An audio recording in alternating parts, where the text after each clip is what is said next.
welcome to the Career Coffee Chat podcast. I'm your host, Aaron Urban, certified career strategist and executive coach, removing career roadblocks so you can achieve more impact, influence, and income. Welcome to Career Coffee Chat. I'm your host, Aaron Urban, certified career strategist and executive coach, helping driven, experienced professionals remove career roadblocks to achieve more impact, influence, and income. And speaking of impact and influence, today I'm very excited to have Larry Levine joining us from the Selling from the Heart podcast and the Selling from the Heart book. Now, Larry, I'll share with you a story really quickly. Now, Larry, I met Larry last year in November, actually at a local conference. Larry was speaking. And when I saw who was speaking, even though I'd never met the guy before, I knew I had to go. And when I saw Larry speak, I was like, now that's a guy who really gets what it means to be authentic, impactful, and have influence. So after the show, I went up to him. I said, hey, Larry, how you doing? We started talking like we've known each other for 30 years. And I'm really excited to bring to you today Larry Levine to talk about how to increase your sales influence. And without further ado, I would like to introduce to you Larry Levine. Hey, Larry, how are you? Aaron, what's going on? Long time no talk, huh? I know. About 5 seconds. Someone before Larry, when we originally started to set up this show, I was like, yeah, we're going to meet at 11. He's like, that's really early. No, I'm kidding. Larry's super important. He was doing some workshops with a client overseas, in fact. And you can see in the background, Larry's Selling from the Heart book. So Larry, talk to us about what it means to increase your influence as a sales professional or as in sales in general, even if you're not a sales professional traditionally. I'm going to throw a twist on this, Aaron, because that's just what I like doing. But I think that the biggest thing is if we're to become influential, the first person that we have to influence is ourselves. Oh, wow. Yeah. You know, think about that one for a second. You're right. You're totally right. Because if you don't believe you have influence, Larry, how in the world are you going to influence anyone else? And I see it all the time. So I'm really glad you brought this up. Whenever I talk to professionals, like coaching professionals about how to increase their influence, they talk about influence and impact like it's something out there, right? They don't own it and they don't realize they have influence. But wouldn't you agree that people have a lot more impact than they give themselves credit for? Yeah. And this is why, even my whole time in corporate sales, I was really cognizant of how I spoke, how I carried myself, how I acted, because perception in my world matters. Yeah.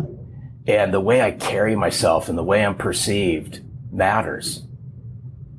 And again, so I'm going to throw this out and so just be prepared because who knows what's going to come out. But I always say is I don't have PhD. I have no PhD in human behavior, psychology, anything like that. I always share with people the PhD I learned was from getting the crap kicked out of me my whole life in sales. All right. But it's just, there's one thing that I always paid attention to. I was cognizant of my surroundings and I was cognizant of the interactions I had. And now marry this with the world that we're living in right now. And you can influence people in so many different ways. I can influence people face to face. I can influence people through the written word or through video. I can influence people online and through virtual. Mm-hmm. But I have to, I always say to people, you got to believe in yourself. You got to have self-worth. You have to have confidence in yourself. Yeah. A lot of people struggle with that, Larry. I mean, that's a big one. Whenever I start talking about self-worth, people are like, ooh, I don't know about that and a lot of people also think, well, wait a minute, you're a career coach or you're a salesperson. What are you talking about caring about yourself for? What are you talking about self-confidence? What are you talking about actually giving a crap, about yourself? What does that got to do with anything, right? This is business, right, Larry? Yeah. Well, here's what's interesting. So as we were, just before we went live, I was coming off of a call. So I was running a Selling from the Heart webinar with a team in Europe who had a sales team here in the US. And we started talking about the whole concept of believability. We started talking about confidence and so forth. And somebody asked me, and it popped up in chat, why'd you write Selling from the Heart the way you wrote Selling from the Heart? And I think if you'll allow me to share, I think it ties in with this whole influence that you were talking about, is I can look back on my whole entire career in sales. And I was on more dysfunctional teams with more dysfunctional managers than I care to speak about. But that's just the nature of it, and I get it. But one of the things that I learned a long time ago is as salespeople, right? And let's just take sales out of it, right? You could insert in your job title. A lot of times the coaching and the training we get at a company level is company centric. It's product centric. It's service centric. It's never about the individual. The company, very few, and I know there's some phenomenal, fantastic companies out there that really invest in building up their culture and their people, but they're few and far between. Yeah. And the missing link in this is how we work on ourselves and how we become the best versions of ourselves. And it's our ability to influence our thoughts, our minds, right? And I'll even throw in this, influence how we develop new skills and how we develop new relationships. It's all of that is we have to work on ourselves. And that's what I'm bringing out in Selling from the Heart, is we have to do that. We have to do those things, especially in the world that we're living in today. That's right. I mean, you can't give what you don't have. If that's you don't true. have, I mean, you can't. If you don't have authenticity, if you don't have that in your heart, if you don't have credibility in your heart, if you don't have courage in your heart, if you don't have, honesty and integrity in your heart, how in the world are you going to give it? You can't. Well, you can't. But that's why I said, authenticity is a lifestyle. I think I'm a huge Brene Brown fan, so I know that she's out in your neck of the woods, and yeah, really. I'll take my weather over yours any day, Aaron. But I'll give you that. But it was, I read, it was months ago. I read The Gifts of Imperfection. Oh man, great book. Yeah, that book slapped me across the face twice, right? Yeah. There's probably more, right? So now I'm going to date myself. I actually really love holding a book in my hand, Aaron. So it's something about holding a book with a highlighter. I just freaking love it.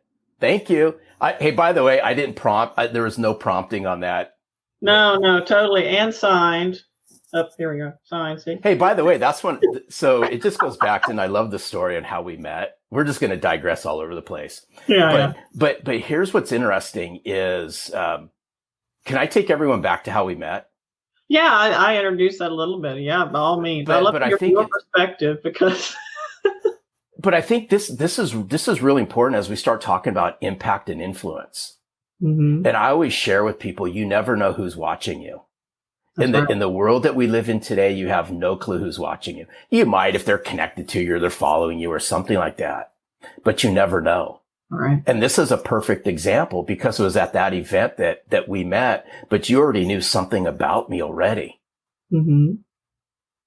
And obviously it was a positive one, or else we wouldn't have connected, and then you wouldn't have come on the podcast and I wouldn't be here speaking with you. Exactly. Yeah. It's a simple story, but yet sometimes it's so difficult for people to really grasp. It's how you carry yourself. And I'm a big believer perception matters. In my world, you get one great shot to make a first impression. That's right. And if you don't, it doesn't mean that the game's over. It just means you're a salmon swimming upstream. You still have another shot. It's just a lot more difficult. Yeah. Particularly if you made a wrong impression. Well, yeah.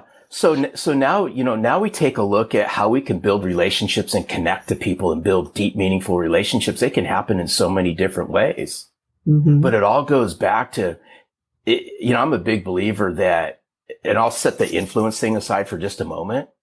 But if we can't work on ourselves, if we can't change ourselves in how we view things, then translate that into the world of working with our clients in whatever capacity you're in. As if we can't work on ourselves and change ourselves, then how can we ask our clients to change the way they do business?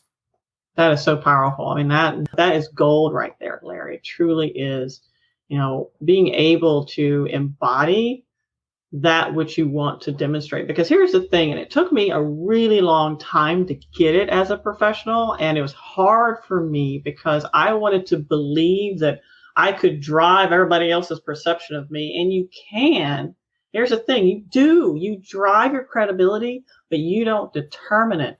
Other people do. And that's hard to swallow. Yeah. And if Daryl's watching this, he knows I'm my own worst critic. So Daryl, Amy's my podcast partner, and we talk about this all the time. I'm my own worst critic. Always have been. Mm-hmm. I'm harder on myself than anybody else is. But it works for me. It's what drives me. It's what lights my fire. So I always pay attention to it, sometimes to my own detriment. But that's why I work on myself so hard, is for that, because I know that I have one great first shot. And if I blow it, game over. That's why I hold myself to such a high degree of accountability and work on myself and work on how I treat people and how I drive conversations and all that. I'm just massively critical to it. I'm hypersensitive to it. I was when I was in the sales world, and I am now when I work with my clients. Mm-hmm. So in this virtual world, Larry, what advice do you have? I mean, we're not as connected, but we're still connected. So we were just talking earlier before we went live that, some of us are using Zoom fatigue as an excuse. I'm one of them. I'm guilty. But we have a huge opportunity in front of us. Just imagine if this had happened 20 years ago, right? So we do have a huge opportunity in front of us, and the future will look a little different, and how can we be as impactful and influential online? Because I've seen a couple of your posts on LinkedIn, for example, Larry, and they've really resonated with me. Would you mind sharing with the folks tuning in right now some of your thoughts? Yeah, I've always taken, Aaron, a really different approach to how I position myself online. I'm sensitive to what I post. I'm sensitive to what I comment. I walk, talk, and breathe a professional persona online. I'm not saying that everybody has to do that. I just say just be sensitive to it. And I choose to use different platforms for how I position myself out there and who I communicate to. So for instance, I'm going to expand upon this a little bit more, but I'll use LinkedIn for an example. It's 100% professional for me. No ands, ifs, or buts, no questions about it. I'm critical on what I comment. Everything that I post and engage with is around 3 E's. It's around educate, engage, and excite. That's what I do in my community. That when I post something, I think of those 3 things. Is what I'm getting ready to post going to educate with somebody? Is it going to foster engagement? And will I excite my community into engaging in conversation? I've always played that out. Now on other social platforms, I bring a little bit of my personality to it, and it might get personal. But I do this for a reason, is in the virtual world, you can still build deep, meaningful connections with people. And it's mindset, right? And some people are going to sit here and go, well, you know what? I love the face to face and so forth and so on. I get it, right? I totally get it. I love the face to face, the high fives, the bro hugs, right? The hugs and all that. I love that stuff. We just can't do it right now. Doesn't mean that I can't build a great, deep relationship with you, Aaron. Hey, and just an FYI, I've met Aaron once, face to face. The relationship that we've built has been in a virtual world. It's very true. And that's what I want people to think about. Technology, there's really great things about technology, and I'm not here to poo-pooey technology and downplay it, none whatsoever. I mean, it's bridging our conversation right now. But what I'd like people to think about is when we dehumanize ourselves and hide behind technology, we're cheating people out of getting to know who we really are. Yeah. And it's, I mean, I want people to think about in a virtual world, right? I'd say for all intents and purposes, get used to this stuff, right? Get used to integrating this in with how you function in whatever career you're in. Absolutely. And to take it one step farther is I'm going to encourage people. You got to push yourself, right? You can tell I'm animated. I love using my hands, but you got to push yourself through a screen. You got to invite people into a conversation. You got to pay attention to the words and your messaging, your tonality. Right. I mean, I will share with you in all transparency that for a while, And I could blame it on corporate, right? I was a very good corporate cubicle dweller for many, many years. And I was going on social media. I was telling people, tell. Well, that does poop for engagement. As you mentioned, Larry, how can you engage people? Can you ask a question? Can you incite a conversation? That's what it's all about. It's not just about you and what you have to say. It's about hearing what other people have to say and creating a platform and a safe space for them to share and engage and give ideas and give help and virtual high fives. That's what it's all about. And I see a lot of people telling. Well, and particularly, chest beating, right? Look how big I am.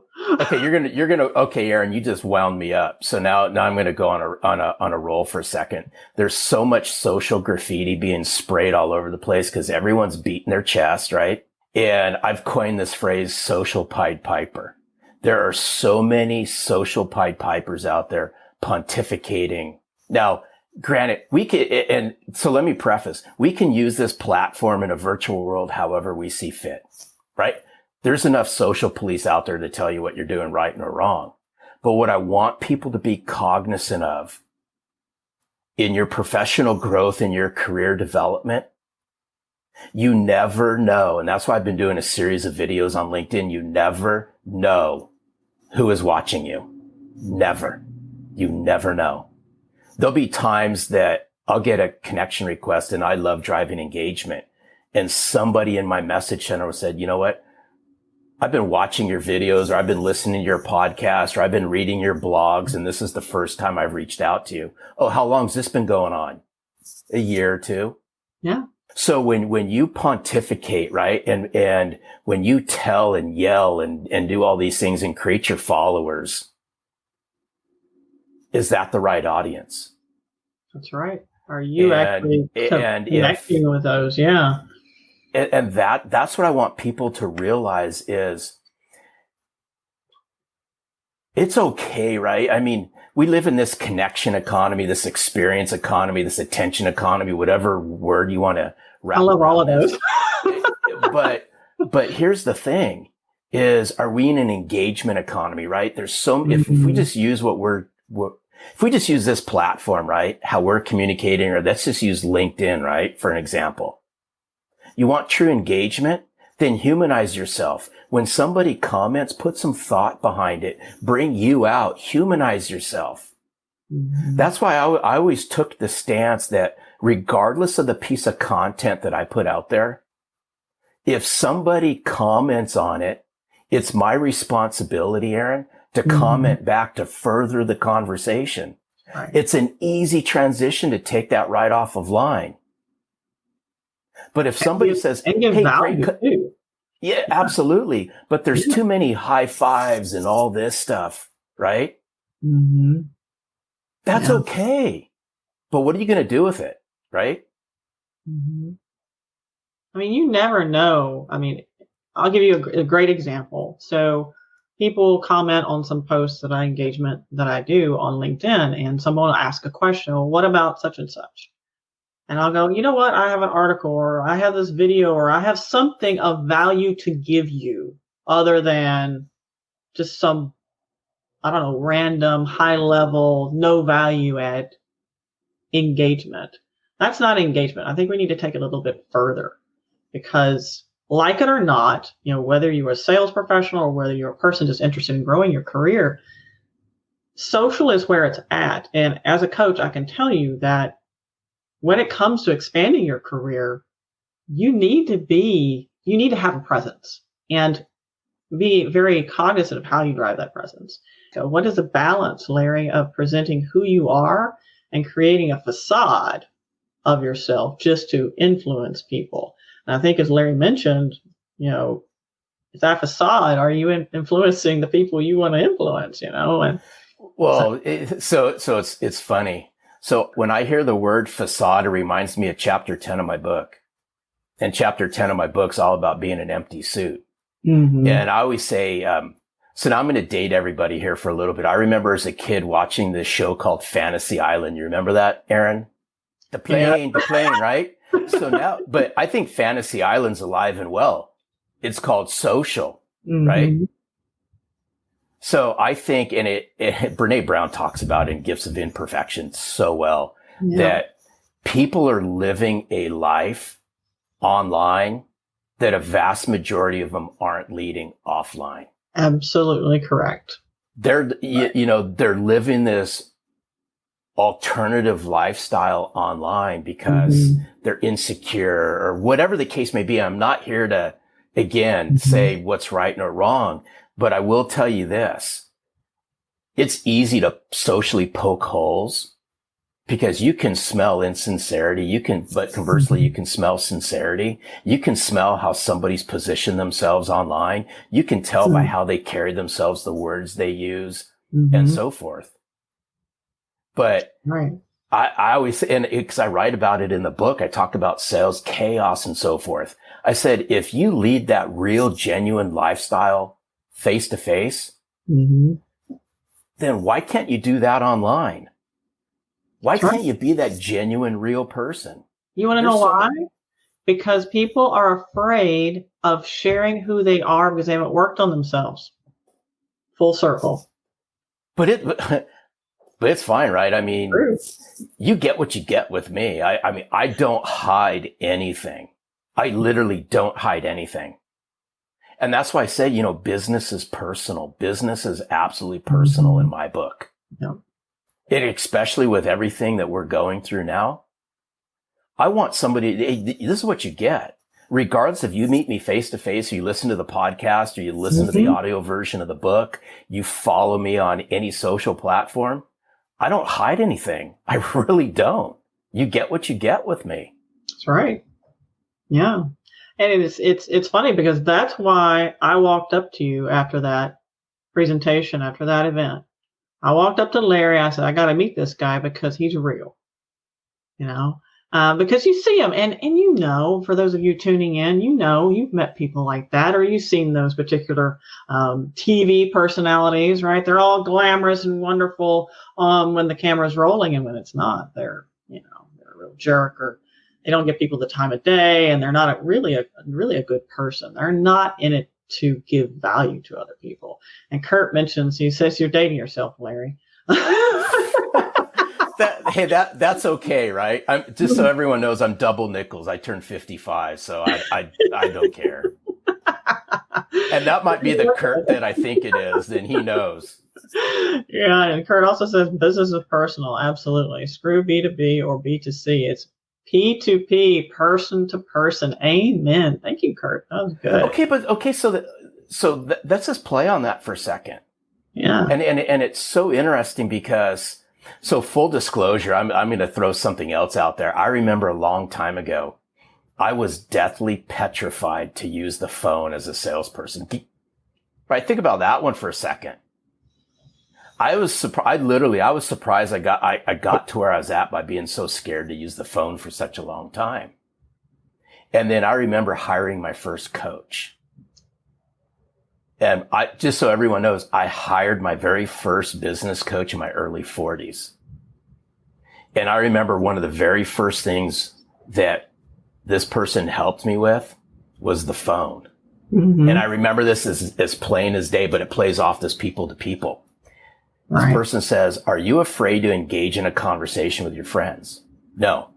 Are you afraid in a, face-to-face networking environment to walk up to people you don't know and engage in conversation? I said, no. Then here's what I'd like for you to do. When you pick up the phone, pretend that you're calling a friend. Aaron, instantaneously, my fear of using the phone stopped. That's right. And because I knew how I connected with my friends, I knew how I connected face to face. And it's that people to people. It's just another human on the phone. And I had to get past that. I had to set aside the title. They can't see me. I don't know what they're going to say. And just engage and start a conversation like I was speaking to a friend. As simple as that sounds, it worked for me. Absolutely. And that's the magic behind it, truly, is seeing people for people. And sometimes people ask me, early in my career, I really never had a fear, I guess, of talking to anyone, even the CEO. It never bothered me.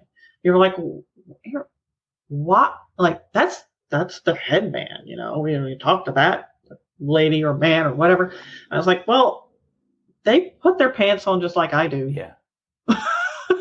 Pretty sure they're a human being just like I am, and they have their hopes, dreams, fears, wishes, right? People are people, and you can connect to people at that human level. That's when the magic happens. But if you get caught up in titles and the facade, as you mentioned earlier, or Art rather mentioned earlier, that's when you trip up, right? Yeah, and so I'll throw a sales spin on this, is because I grew up. So you already know this. I'm a sales geek and a sports nerd. Those are two things I just geek out on all day long. I could talk about sports and sales all day long. Here's the issue though, and I think the reason why so many people in sales have a hard time connecting or find it difficult is throughout the years we've been programmed to drive sales centric conversations. Mm-hmm. And I came from the mindset that nothing happens in sales until you open a regular conversation with somebody. It's true. Same thing with networking. Same thing with, yeah. I mean, any relationship building. I mean, sales is about building relationships. It's never, I think, you know what, Larry? What do you think about this? If we could change, like, takes this cultural idea of sales and throw it away and just ignore that, because I think that assumption of behavior is what gets in people's way. Does that make sense? And instead it's relationship building is what it is. What are your thoughts? Yeah. And it's so, well, boy, we could peel this back, 6 ways to Sunday, but there's transactional sales, right? There's some channels where you play off of the transaction. It's really hard to build relationships in a transactional setting. Really is. But I always say this is, if you start a conversation in a transactional manner, that whole relationship, that whole journey is nothing but a transaction that will be replaced by somebody else who comes along with a better transactional conversation. No. Right? Mm-hmm. Sure. And first of all, we can't make sales go away. Sales is the lifeblood of everything, right? Well, that's not what I meant, but I meant I hear you. I don't know, the mindset that you have to act this way and these certain things should happen, and it's all about numbers and making the sale is important, but you won't make the sale if you don't build the relationship in a lot of situations. Okay, but now we got to clearly define what a relationship looks like, right? Because I think so many people, I'm going to throw the likability factor into this. Okay. Right? There's so many people who go, gosh, Aaron's got to like me, right? I want Aaron to like me. Well, I remember as early on in my sales career, I struggled with that. And I lost many deals, right? I became friends with a lot of people who didn't buy from me. Mm-hmm. I want us to be seen as credible and trustworthy, right? Caring, respectful, appreciative. I like my friends. I love my friends. I also like my clients and love my clients.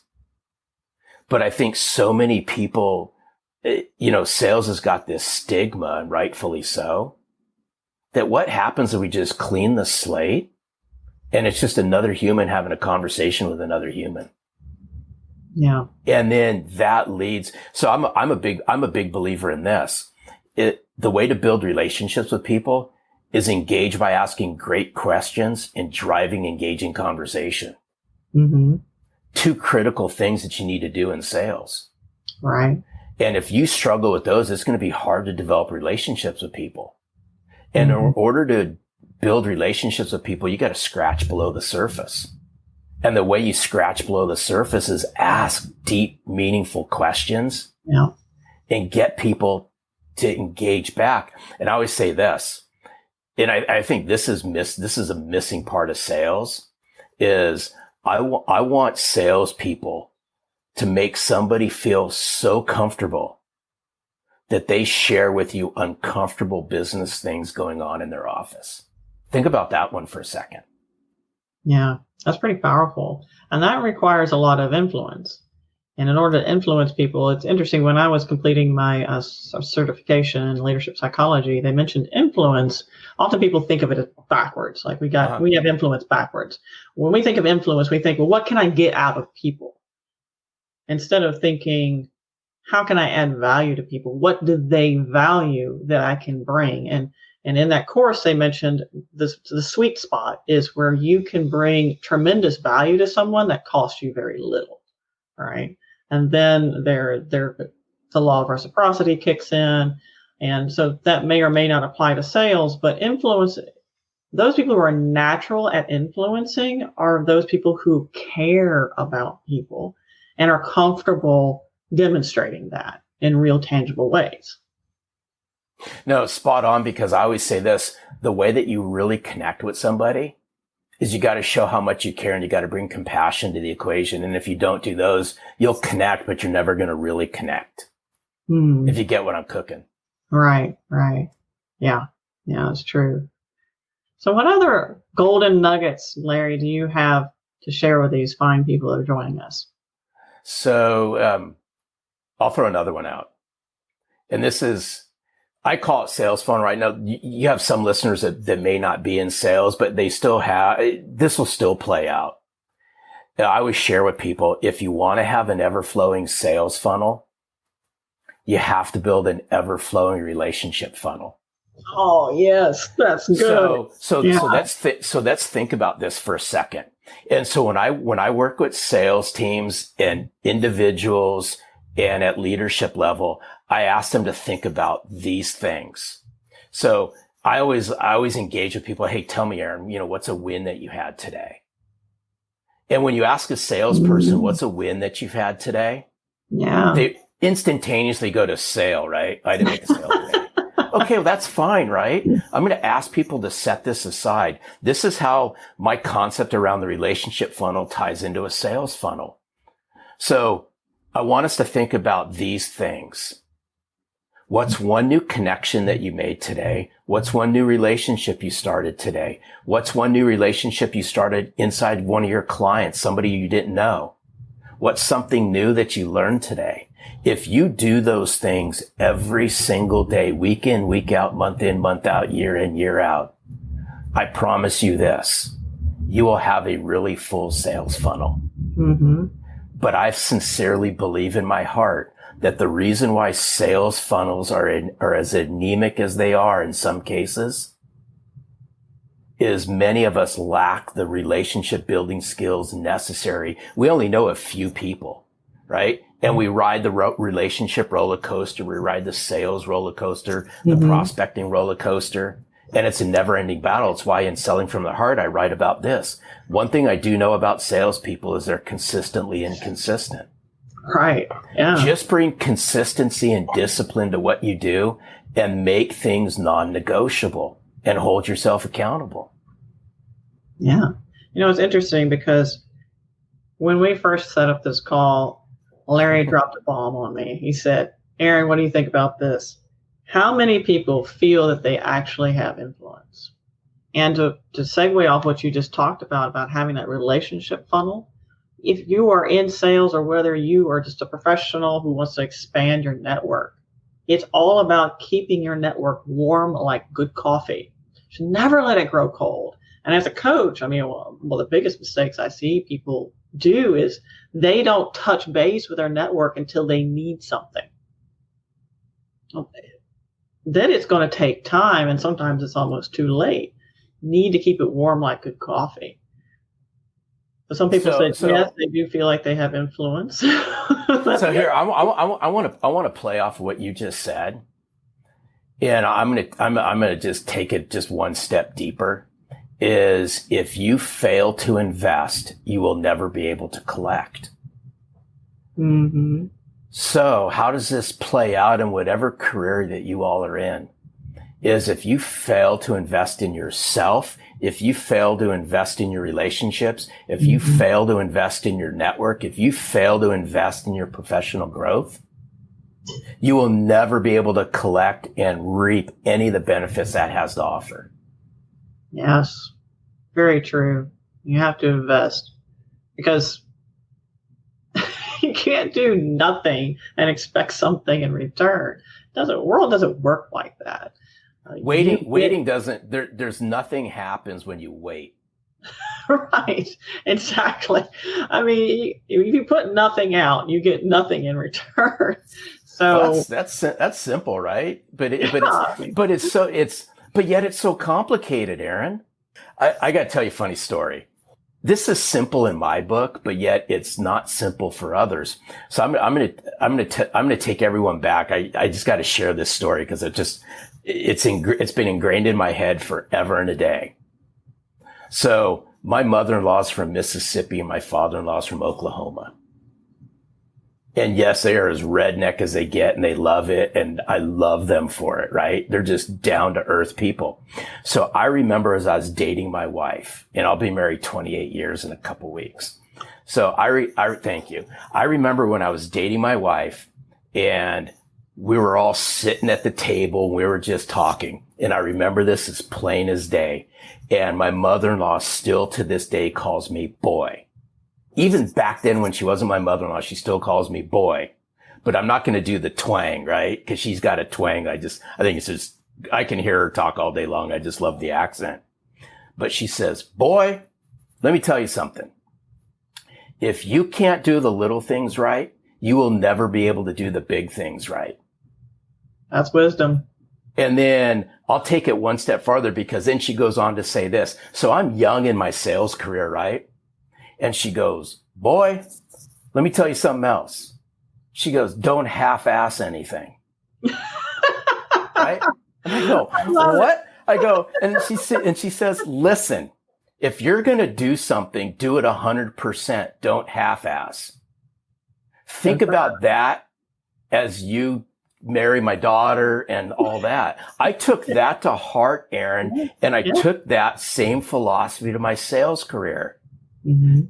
If I can't do the little things right, I'll never be able to do the big things right. I hold myself accountable and I don't half-ass anything. And I do it consistently every single day. Yep. Consistency pays off. I mean, it doesn't matter if you're in sales or you're just, a professional in any career. Consistency pays off. Yeah. It's funny because so many people want this flash in the pan, my way, right away, Burger King society. We all want instant gratification. Consistency pays off. Cornelia just mentioned, she said, I don't think I have influence, but others tell me I do all the time. Cornelia, you do. We all do. We all have so much more influence and impact we give ourselves credit for because we are influencing people all the time. The problem is we're not responsible with it because we're not aware and intentional. Okay, well, I'm gonna take that. So I'm taking that one step farther. It goes back to believability. Mm-hmm. Yeah. I mean, I'm just gonna say, if you don't believe that you have influence, then you don't have influence. Sure. I mean, it's not a rocket science moment, but it's pretty simple, and it just goes back to. I've dealt with this before, right? I've dealt with the insecurities. I've dealt with beating myself up. I've dealt with imposter syndrome. I always say comparison's a thief of all joy, right? It's one of the greatest quotes that's out there. And I've paid the price for it. Mm-hmm. Yeah. And it took me a while, just to bring in the selling from the heart message to the forefront and all that. Is still to this day. I mean, I just wrote the book and bringing the message to the forefront because I believe it needs to be heard. And I'm willing to say the things that a lot of people dance around and I'll hit them head on. Mm-hmm. But I learned a lot in writing, selling from the heart and through the podcast and all that. I learned a lot about me. My confidence soared, right? Mm-hmm. My self-worth soared. My believability in myself soared. Mm-hmm. And results paid off. Because when you believe in yourself, okay, so Mindset moment. Whatever mindset we have is a self-fulfilling prophecy. Because it is an automatic program, we don't even have to think about. And it drives all our behaviors and how we respond to any situation. So if you don't, let's take, for example, Larry, I'm sure you've experienced this. If you didn't believe in yourself as a salesperson, you might not pick up that phone, right? True. Yeah. I mean, same thing as in any profession. If you don't believe in yourself, let's just say you're a job seeker. You're looking for jobs. If you don't believe yourself, you may not, even bother to apply for that job because you think it's too big of a stretch for you. And actually it's a great fit. But you're not seeing that because your mindset's driving your behaviors. And what was it? I think Henry Ford said, whether you think you can or whether you think you can't, you're probably right. So here's something to chew on about this whole believability and self-confidence and all that. Mm-hmm. If you lack that internally, now that's I'm going to flip this one on its head, Aaron. Now take that out into the marketplace. Mm-hmm. And if that oozes from your pores, if that oozes through your conversations, do you think your clients catch on to it? Absolutely. They catch on to it in your conversation, in your mannerisms, in how you interact with them, how you respond to an email, how you respond to a question on a phone call. And right? you're not even aware of it. And you're not aware of it. You have no clue. It's all automatic. Yeah. Hey, is that a cup of coffee or is that a cup of water? Oh man, I'm super parched. Welcome to Texas. I was just telling Larry last night, I was like, it cooled down to 91, so I went outside and did yoga. You're from Texas if you think cool is 91, but it's water. I already had my coffee. But what's interesting, probably a lot of people are asking themselves, okay, great, you're talking about self-confidence, you believe in yourself, right? But I don't even know where to start believing in myself. And for that, that takes a lot of unpacking. And I know I've been through it, Larry, you've been through it. When it comes to influence, we can't influence that which we don't have. So right back to the beginning of our conversation, the first person you influence is yourself. And through this process, you start to learn that you have more value than you give yourself credit for, that you have more impact than you start giving yourself credit for. And one of the exercises I encourage people to do is, if you feel comfortable, now some people are super reserved, get over it, do it anyways. It's very helpful. And people will appreciate you for it, believe it or not. Reach out to those people in your close network and say, hey, just tell me one thing that you know about me that you admire, appreciate, or that inspires you or influences you in a positive way. And when you do that and you get that response back, you will be blown away. Believe me.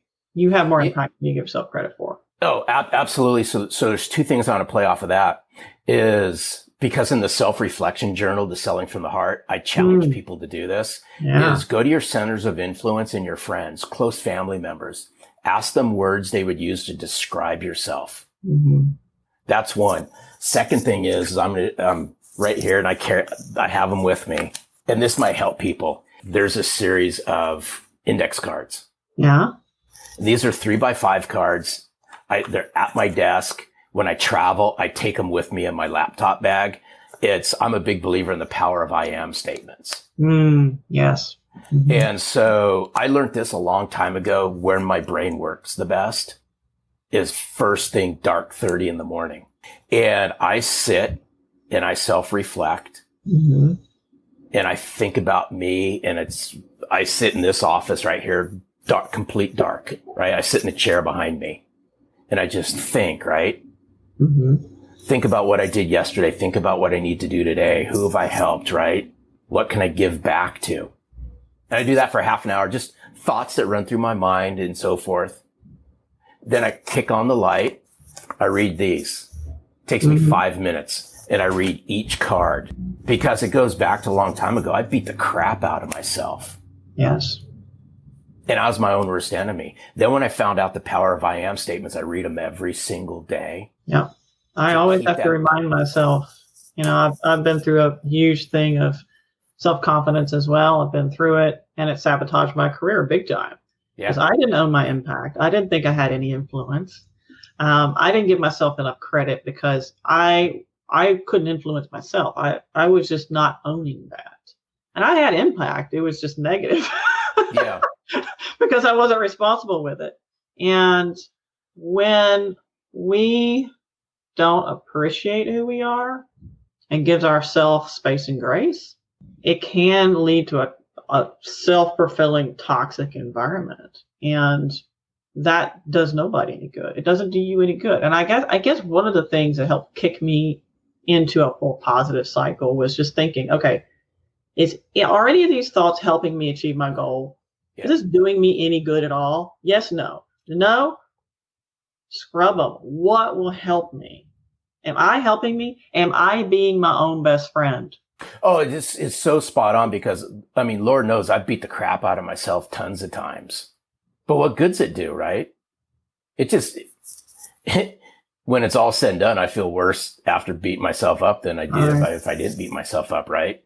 Well, Larry, it's been a great pleasure having you on. I really loved talking with you about this, expanding your influence, increasing your impact, owning your own impact, and being able to influence yourself, not only for, to expand your sales influence, but to expand your influence in general as a professional. Check Larry out at sellingfromtheheart.net.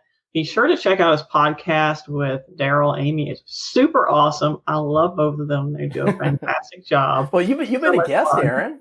I know. It is so much fun. I mean, just being on the podcast was fun. So do check them out. And if you are watching this later, feel free to pop in your comments in the chat. We will answer them. And it's been a pleasure, Larry. Thank you so much. And all the best. Until next time, my friend, and all my friends out there and LinkedIn and Facebook. This Career Coffee Chat, Aaron Urban, Larry Levine. Talk to you next time. Bye, guys. Thank you for tuning in on the Career Coffee Chat podcast. It's been a pleasure. Feel free to reach out to me. My email is coacheurban@gmail.com or tweet at coacheurban, Instagram, coach.eurban, or reach out to my Facebook group, Elevate Your Career. So I'd love to learn more about you, hear your insights, and what questions you have. You can find out more about me at coacheurban.com. And don't forget, please do reach out on LinkedIn. You can find me at Aaron Urban. Until next time, cheers. Here's to caffeinating your career.